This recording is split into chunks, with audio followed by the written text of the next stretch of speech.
éternelle, symbole de sagesse et d'immortalité. Une protection divine pour l'empereur.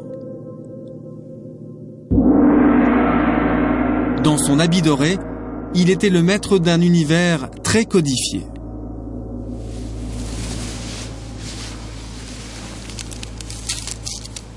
Cet habit, le voici. Il a exceptionnellement été sorti pour nous des réserves de la cité interdite.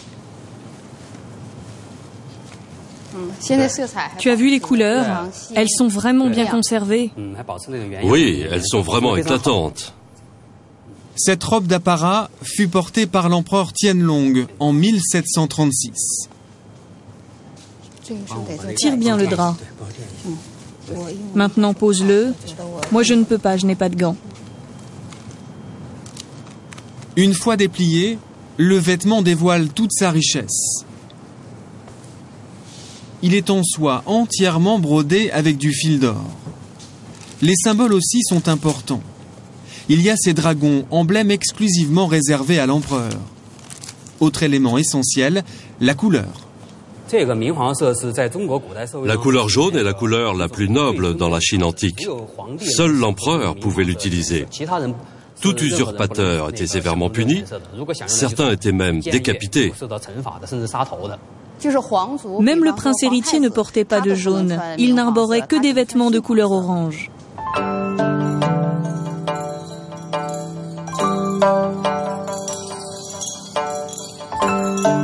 Outre la couleur, les dessins sont primordiaux.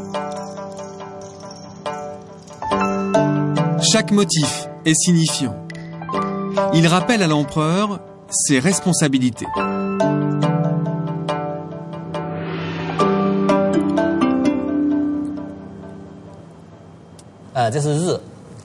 Ça, c'est le soleil. Et ça, la lune. Là, on voit des étoiles qui éclairent la Terre. Le soleil, la lune et les étoiles sont les astres lumineux essentiels à la Terre. Là, derrière, on trouve également une montagne. La montagne signifie la stabilité. Au total, il y a 12 dessins de ce type sur ce vêtement. Il symbolise à la fois le pouvoir suprême de l'empereur, mais aussi son devoir de moralité. Tout repose sur ses épaules. Il est l'être parfait au-dessus de tout.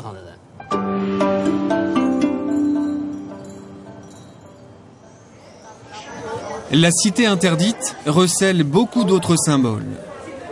Madame Jeune nous conduit cette fois jusqu'au bureau principal de l'empereur.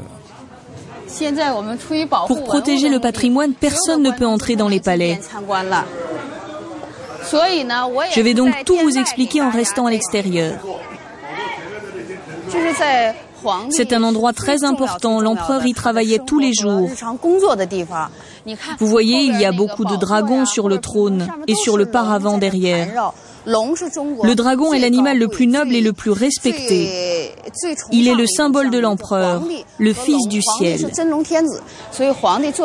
L'empereur s'asseyait là-bas sur le trône. Ses ministres étaient au sol, genoux à terre. Les brûleurs de parfums dégageaient des volutes de fumée. Cela rendait l'ambiance très mystérieuse. C'était comme si le dragon s'élevait dans les nuages. Le dragon est donc partout dans la cité interdite. Mais il n'est pas seul.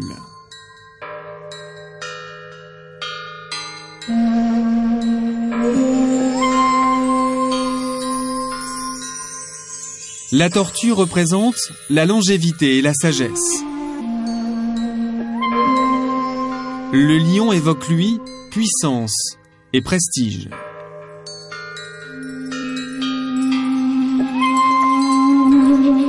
Et puis, il y a ces animaux tirés de la mythologie chinoise.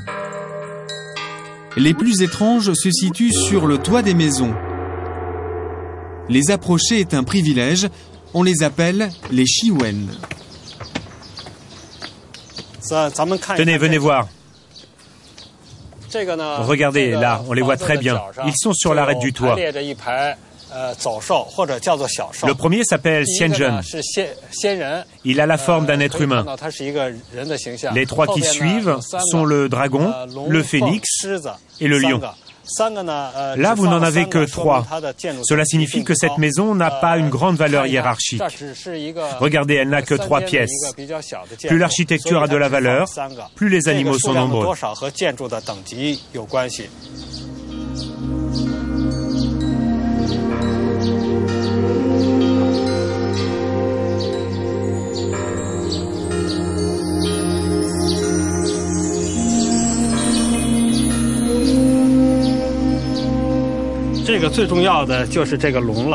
Le plus important, c'est le dragon. Le dragon est un animal très fort. Il peut monter au ciel, amener le vent et la pluie. C'est pour cela qu'il est toujours placé en premier. Ensuite, il y a le phénix, le lion, le cheval de mer et Suani. Les Shiwen sont tous des animaux mythiques. Ils ont des fonctions magiques pour chasser les mauvais esprits. Ils sont toujours en nombre impair. Au maximum, ils sont 9 pour l'habitation de l'empereur. 9 Shiwen pour protéger l'empereur. Là encore, c'est symbolique. Le chiffre 9 est l'emblème de la souveraineté suprême du monarque.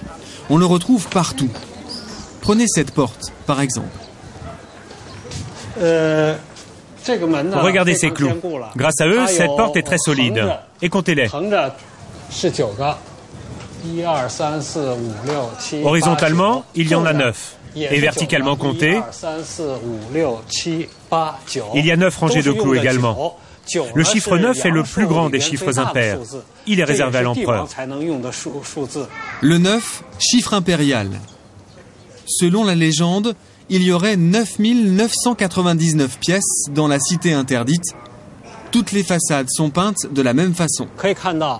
Vous voyez les murs pourpres et les toits jaunes. Ce sont les 2 couleurs principales de la cité. Le rouge signifie le feu et le jaune personnifie la terre. Ce sont des éléments indispensables pour la vie. C'est pour cette raison qu'on retrouve ces couleurs sur tous les palais. Et seul l'empereur pouvait les utiliser. Vous voyez, tout est codifié dans la cité interdite.